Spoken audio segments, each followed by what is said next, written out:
Right. Good afternoon, students. So myself, Suresh, head of the Department of Chemistry, and here in my team, along with there are 6 more members. We have a good team who is having more than 15 to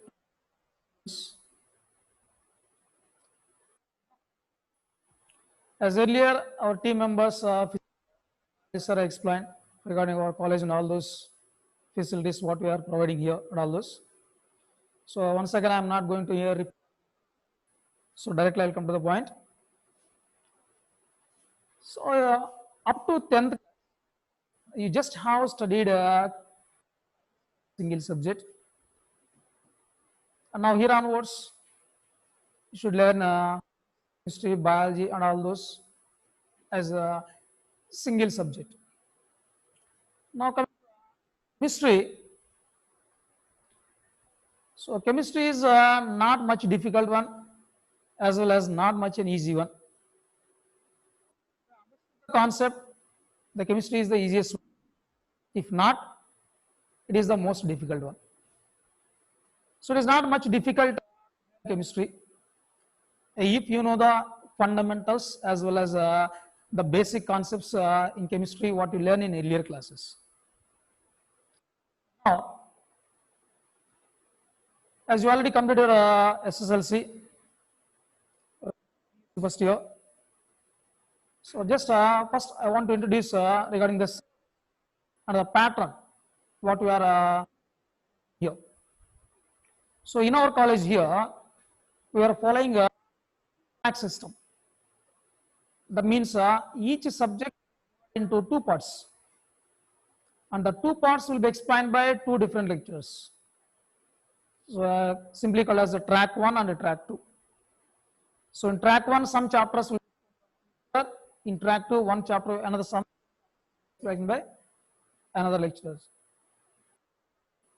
So here, so we're not going quickly, just we'll go from the basic. And as far as concern your first PUC syllabus, you're having total chapters. And these 14 chapters will divide into 2 parts. Chapters on 1 track and 7 chapters on 2 track. As a result, we'll get a plenty of time to go through the PUC concepts, KCET, NEET, as well as JEE mains and advanced level. Those. But the pattern of teaching will be common to all. So no differentiation in from section to section. Only lecture will be changed. Conducting examination, way of teaching, everything will be common to each and every students. Again, in first we'll explain regarding the concept thoroughly.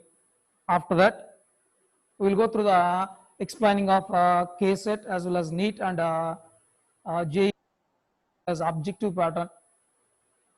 See the concept here in chemistry, because more than 70% chemistry is a theoretical part. Around 20 to 25% only the numerical part will be there. Means problem solving techniques. As far as examination, total there will be 70 marks you should attempt, and will get from practical examination. There will be total 100 marks for chemistry syllabus, both in first PUC as well as in second PUC syllabus. Theory part and 30 marks practical part. Here in physics as well as chemistry, all science subjects, each and every chapter has weightage. So like in earlier classes, some chapters you may left for choice. Here like that not possible. Each and every chapter should read here, because each and every chapter is having weightage. From each and every chapter they are asking questions as well as in all other competitive examination. So every chapter is important. So no chapter can be left for choice purpose here. So you should learn the concept of every chapter. And some chapters will link with some other chapters. So periodic table, chemical bonding, like that. One thing to deal with that. So this know perfectly for the earlier topics, it is difficult to understand the further topics. So as far as concerned, today just I'm going to explain some basics in our chemistry, what we learned already in our earlier classes.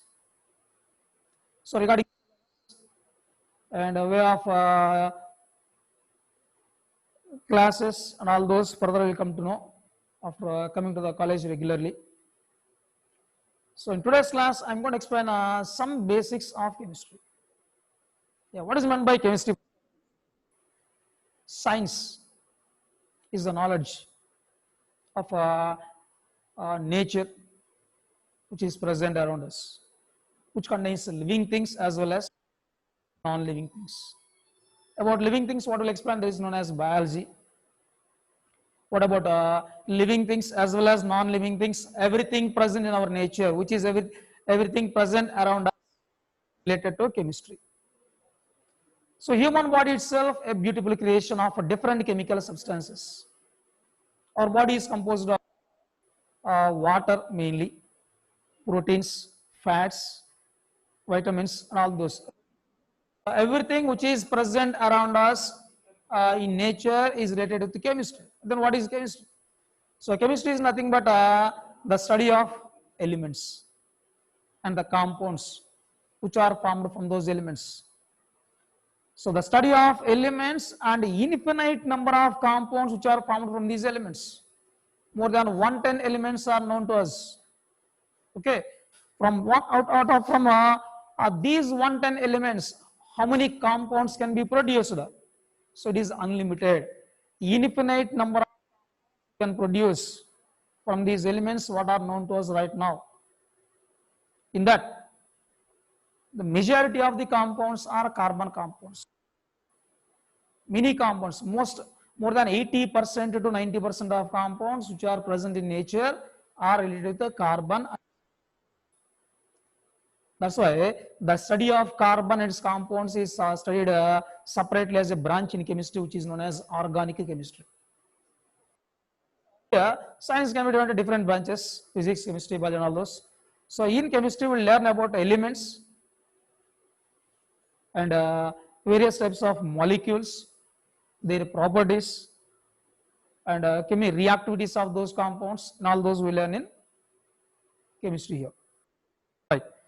Say everything which is present around us is related with chemistry. For example, our daily life starts with toothpaste and brush. What is toothbrush? It is made from polythene, which is nothing but polyethylene. What is ethylene molecular formula? 4. So it is a polymer of C2H4. C2H4 is a molecule, and that CH4 molecule consists of the elements carbon and everything, whatever present around us, everything is composed of and molecules that may contain elements or molecules. Okay, right. Now let us see. So what is a matter? Also known as material. So matter, anything which is present around us. Anything which is present around us. Any in nature, anything which occupies some space. Any space and have some mass is called as matter, or simply called as material. Okay, then so what does matter consists of? How the matter is formed? Matter consists of, and what are the properties of matter?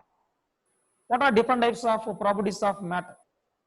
So matter consists of two types of properties: physical properties as well as chemical properties. Just we'll learn regarding all those one by one here now. So if you take matter, so matter means anything, whatever it may be, anything which occupies space and has some mass is called as matter. Okay, right. So this can be classified based on two parameters. One is based on physical properties, that is physical characteristics, and one more is based on chemical properties.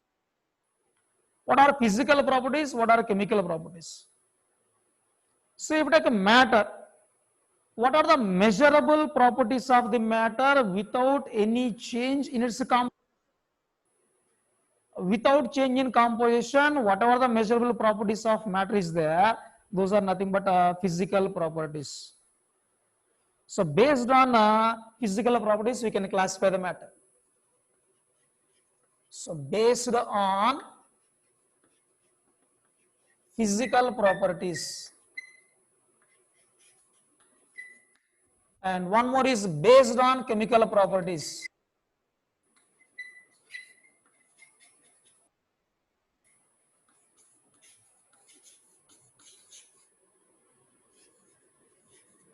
So matter can be classified based on two parameters. One is based on properties, another is based on chemical properties.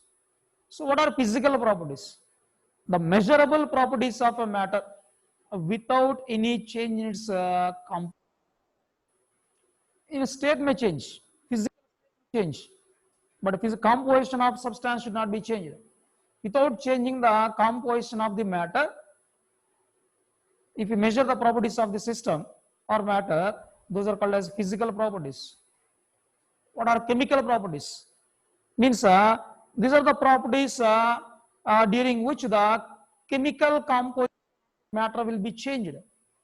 By changing the chemical composition, if a process takes place, then that is called as nothing.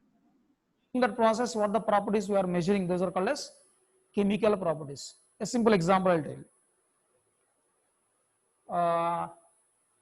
Just take one charcoal piece. Burn the charcoal piece in air. Then what the reaction that takes place? Carbon, charcoal is nothing but that carbon combines with oxygen to form carbon dioxide. So before reaction, carbon is present in solid state. Oxygen is present as a gas. When carbon burns in air, it forms C plus O2 gives rise CO2. So this is the equation there. C plus O2 gives rise CO2. So earlier here only carbon atom is there. After reaction, we got carbon dioxide gas. Now this is a physical change. Sorry, this is a chemical change. The composition of the matter, here two elements combining to form a compound. For example, I'll take here. Just here. H2O gives H2O liquid. Nothing but simply ice gives water. Ice to water. During conversion of ice to water, there is no change in the chemical composition. What is the molecular formula of water? H2O. Hydrogen, oxygen combine in a 2:1 ratio. This is atomic ratio. Now, during this conversion, there is no change in chemical composition. Ice as well as water. Both are having same chemical formula, but only the physical state. Ice is in a solid state, whereas water is in liquid state. Now, this is a physical change, whereas this is a change. So, two types of properties are known to us: physical properties and chemical properties. Now, the matter can be classified based on two factors. One is based on physical properties, another is based on chemical properties. Let us see, first classification we will discuss now. Classification of matter based on physical properties we will discuss. So based on physical properties, matter can be classified into three types. One is nothing but solids, another one is liquids, gases. Solids, gases. This is the classification based on the physical properties of the matter. Okay. So discuss regarding this physical classification: solids, liquids, and gases. Afterwards, we'll go for chemical classification. Means classification based on chemical properties. Solid, liquids, and gases. Let us see what is the difference. What is the physical difference? See, physical properties are nothing but a melting point, boiling point, density, surface tension, viscosity. So these are all the some examples of physical properties of the matter. Color means without change in the composition of the matter, these properties. Okay, right. First one. So what is the base between solids, liquids, and gases? See, the basic difference between solids, liquids, and gases is shape and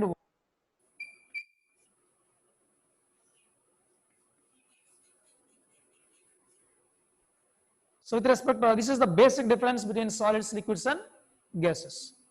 Solids have a definite shape, whereas liquids have no definite shape and gases have no definite shape.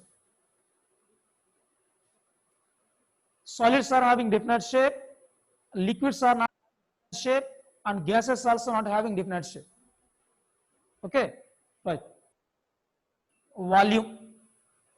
Solids have definite, liquids also having definite volume, whereas gases have no definite volume. Why solids are having definite volume and different shape, whereas liquids are having only volume but have no shape? Gases are having neither shape nor volume. Let us take 3 examples. I'll take ice, water, water vapor.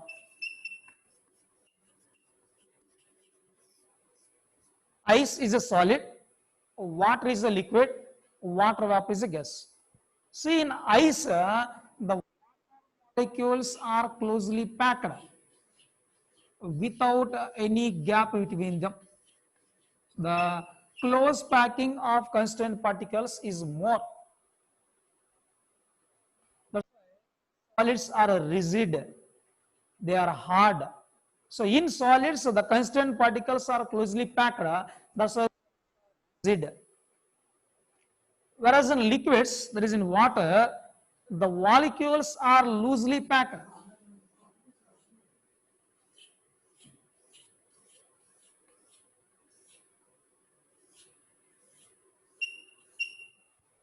Like this. Means there exists some small intermolecular space. Whereas in water vapor, there is in gas, there is no contact between two molecules. Means each and every water molecule exists in ice. No combination of two or more molecules. Since here in ice, that is in solids, the constant particles are closely packed without any space. Solids are having a definite shape. Since the molecules are closely packed, either molecules or atoms are, since the particles are closely packed, solids and they possess definite volume. Now come to the liquids. In case of liquids, the loosely packed than compared to ice. That means the molecules in liquids can move freely from one place to another place. There is a freedom of particles in liquids. So, in liquids, there is no particular shape. The shape of the liquid is nothing but the shape of the container. In which container we are placing the liquid, that shape of the container it can get. And so this liquid possesses definite volume. Molecules are in contact with each other, so they can volume.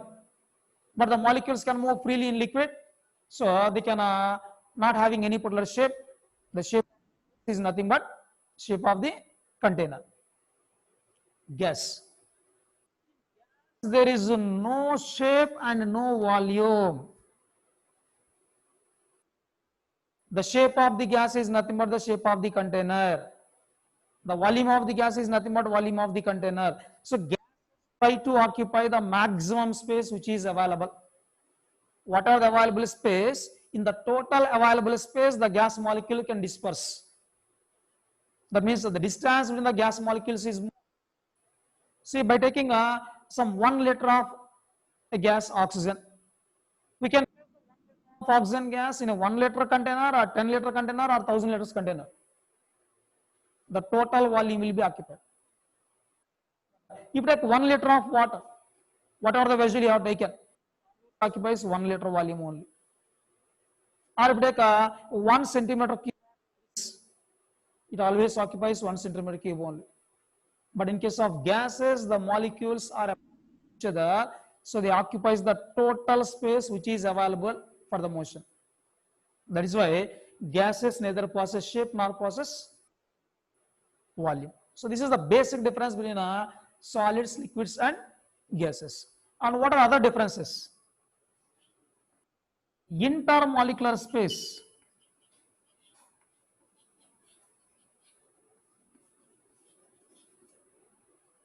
And intermolecular forces.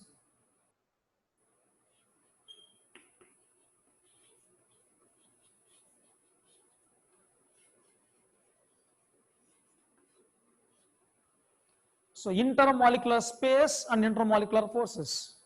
So because of these two factors only, the shape and volume depends. Intermolecular space.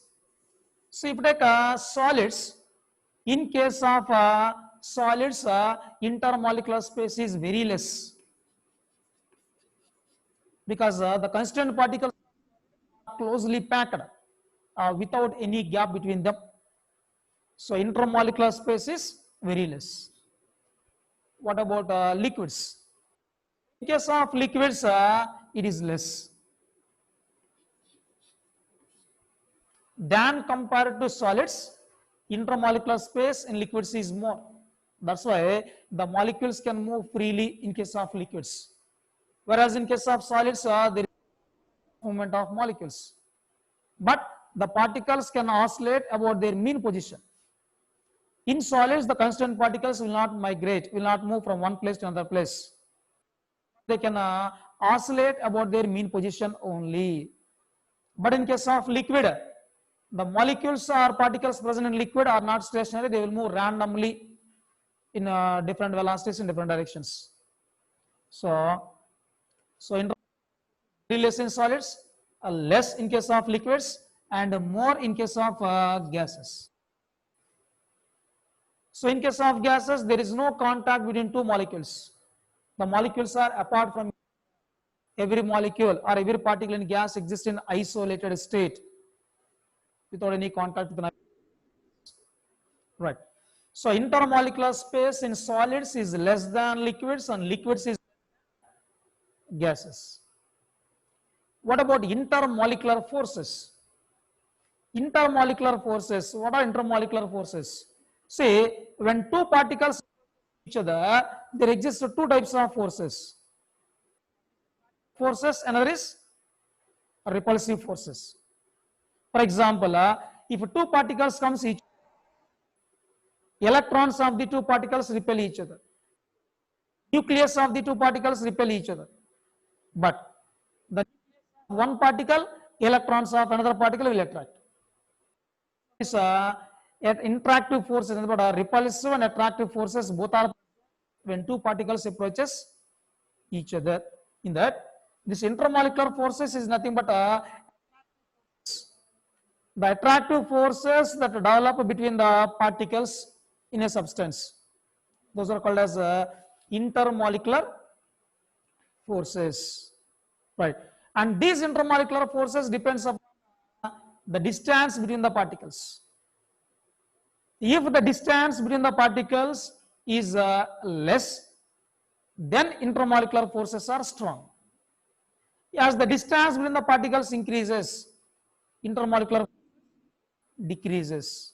Now, in case of solids, the constituent particles are closely packed, very less space between the constituent particles.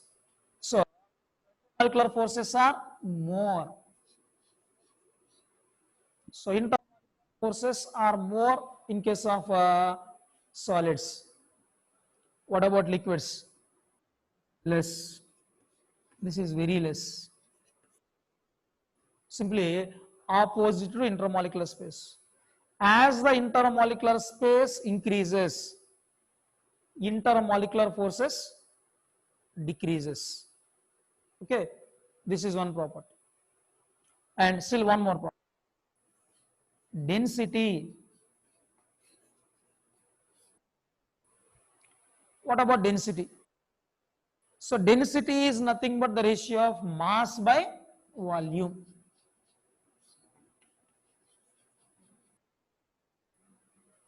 Okay. Now see here.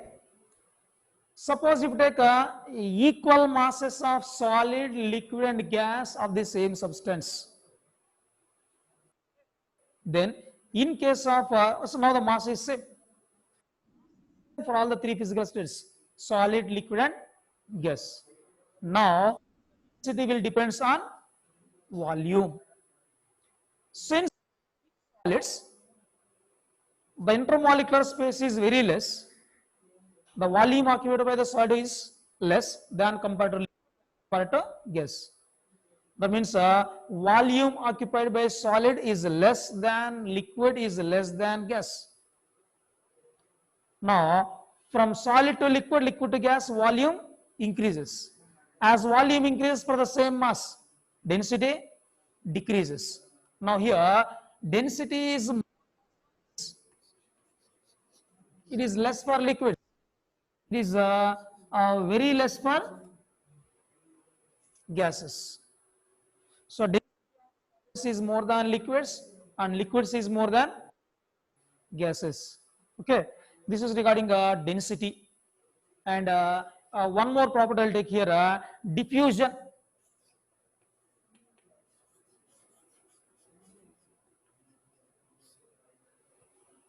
Diffusion of the particles. So what is meant by diffusion? Diffusion means nothing but the spontaneous mixing of two or more substances. The spontaneous or more substances is nothing but known as diffusion. For example, so if you take one perfume bottle, open the perfume bottle and kept at the corner of a room.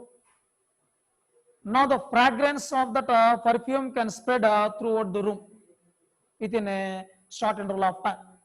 Now what happens there? The perfume can be vaporized. Vapors of perfume can spread throughout the room. That means whatever the gases are present in the room, with the gases the vapors of perfume are mixed. And throughout the room the fragrance will be spread. So this process, this spontaneous mixing is nothing but called as diffusion.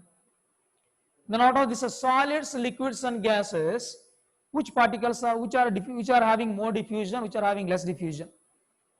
See, in case of solids are rigid, they are most very less compressible. That's why in case of solids, the diffusion is so it is very less here. Liquids more. Just a minute. So diffusion of particles in case of solids is less, liquids is more, so it is very high. So this is the basic differences between solids, liquids and gases. See once again. So matter is nothing but anything which occupies some space and having some mass. Matter can be classified based on two types of properties, known as and chemical properties. What are physical properties? See, the properties of the matter which can without changing its composition are called physical, like melting point, boiling point, color, density, viscosity, surface tension. All these are some examples of physical properties. And chemical properties of the matter. So chemical are the properties which depends or which takes place with the change in the chemical composition of the matter. Those are called as chemical properties. Now, first we will discuss here regarding classification of matter based on physical properties. So, based on physical properties, the matter can be classified into three types: solids, liquids, and gases. Now, so what is the basic difference of these three physical states? Is shape and volume. Solids have definite shape and definite volume. Liquids have definite volume but have no shape. The shape of the liquid is nothing but the container. Now, gases. Gases have neither shape nor volume. The shape of the gas is nothing but shape of the container. Volume of the gas is nothing but volume of the container. The basic difference between solids, liquids, and gases. Let us see some other characteristics. Intermolecular space means the distance two particles of the matter is intermolecular space. So, in case of solids, intermolecular space is very less. Means in solids, the constant particles are very much. That is why solids are hard. In liquids, the molecules are loosely packed. They are packed with each other, but not tightly, loosely packed. Because of molecules, the molecules can move freely from one place to another place. Whereas in gases, in case of gases, every exists in isolated state. Molecules which are present in the gas are in isolated state from each other. So the order of intermolecular space is solids less than, liquids less than gases. What about intermolecular forces? So intermolecular forces is nothing but the attractive forces that develop between the two particles. The attractive forces that develop between two particles of the matter are called intermolecular forces. Inter means between two. Molecular, molecules means between two molecules what they are, those are called as intermolecular forces. Here the particles may be either ions, molecules or atoms, whatever it may be. Now, in case of solids, intermolecular less, so the intermolecular forces are more. As the intermolecular space increases, intermolecular forces decreases.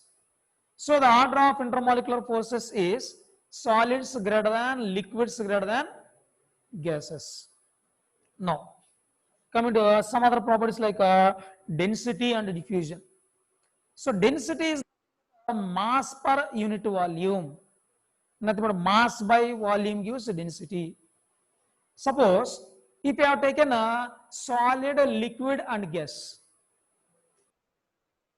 same mass of solids, liquids and gases you have taken, then volume occupied by solids is less than liquids than gases.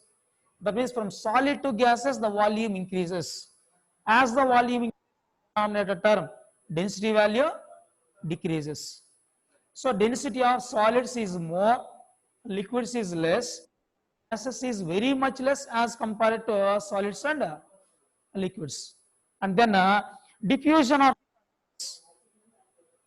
diffusion means nothing but a spontaneous mixing of two or more particles, two or types of gases or liquids, whatever it may be. Spontaneous mixing of matter is nothing but called diffusion. Since in solids the constant particles are closely packed, they will not diffuse, almost negligible. Liquids can diffuse. Liquids can diffuse slowly. Then what about gases? So gases can diffuse more quickly because there is no almost negligible attractive forces between gas molecules. Molecules can move freely from one place to another place they can diffuse more. So this is regarding the basic difference between solids, liquids and gases. Then now let us see the interchanging of this matter. How the matter can interchange from one state to another state. For example, ice, water, water vapor.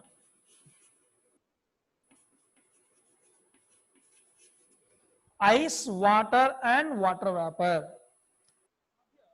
Ice is a solid, water liquid, water vapor is gas. So this matter can be interchanged, means the physical state can be changed from solids to liquids, liquid to gas, or gas to liquid and liquids to solids. And what are the factors? On what factors the interchanging of the state of the matter depends? There are two factors. One is intermolecular forces.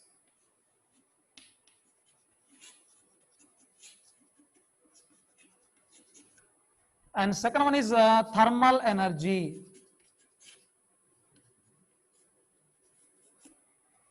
Intermolecular forces and thermal energy. These are the two parameters which are responsible for the state of a substance.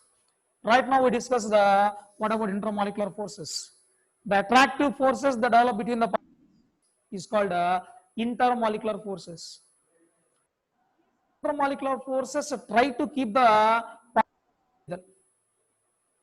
these intermolecular forces try to keep the molecules of the matter together. What about thermal energy?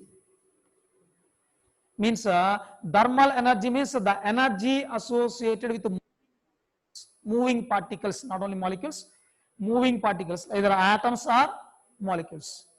So because of motion, what the energy associated with called as thermal energy. And this thermal energy try to keep the molecules apart from each other, nothing but particles.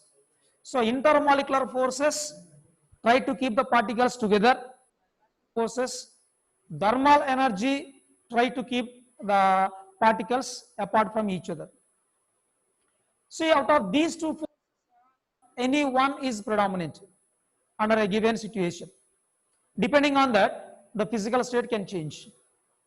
Suppose if intermolecular forces are predominant, then water vapor can change into water. Water can change into, this is predominant. So because this try to keep the molecules together, water vapor to water, water. Whereas this thermal energy try to keep the molecules together. As the thermal energy, ice converted to water, water converted to water vapor. So if intermolecular forces are predominant, the physical state changes from gas to liquid, liquid to solid, water vapor to water, water to ice. Thermal energy is predominant. Then the physical state changes from solid to liquid, liquid to. So this thermal energy increases as the temperature increases. It depends mainly. So as you know, ice, by taking ice, if you increase the temperature from 0 to 1 degree Celsius, converted to liquid. Now water is converted to water vapor. So thermal energy depends on temperature. As the temperature increases, physical state changes from solid to liquid and liquid to. So this is the interconversion of the matter, solid, liquid and gases. Overall, the state of a matter depends on these two forces, intermolecular forces and thermal energy. Intermolecular forces try to keep the particles together. Thermal energy try to keep the particles apart from each other. Under a given situation, these two forces, one is predominant. Suppose if intermolecular forces are predominant, gas converted to liquid, liquid converted to solid. If thermal energy is predominant, the physical state changes from solid to liquid, liquid to gas. So this is regarding physical classification of matter, liquids and gases. Then what about chemical classification of matter? So that in tomorrow class we'll discuss regarding chemical classification of matter.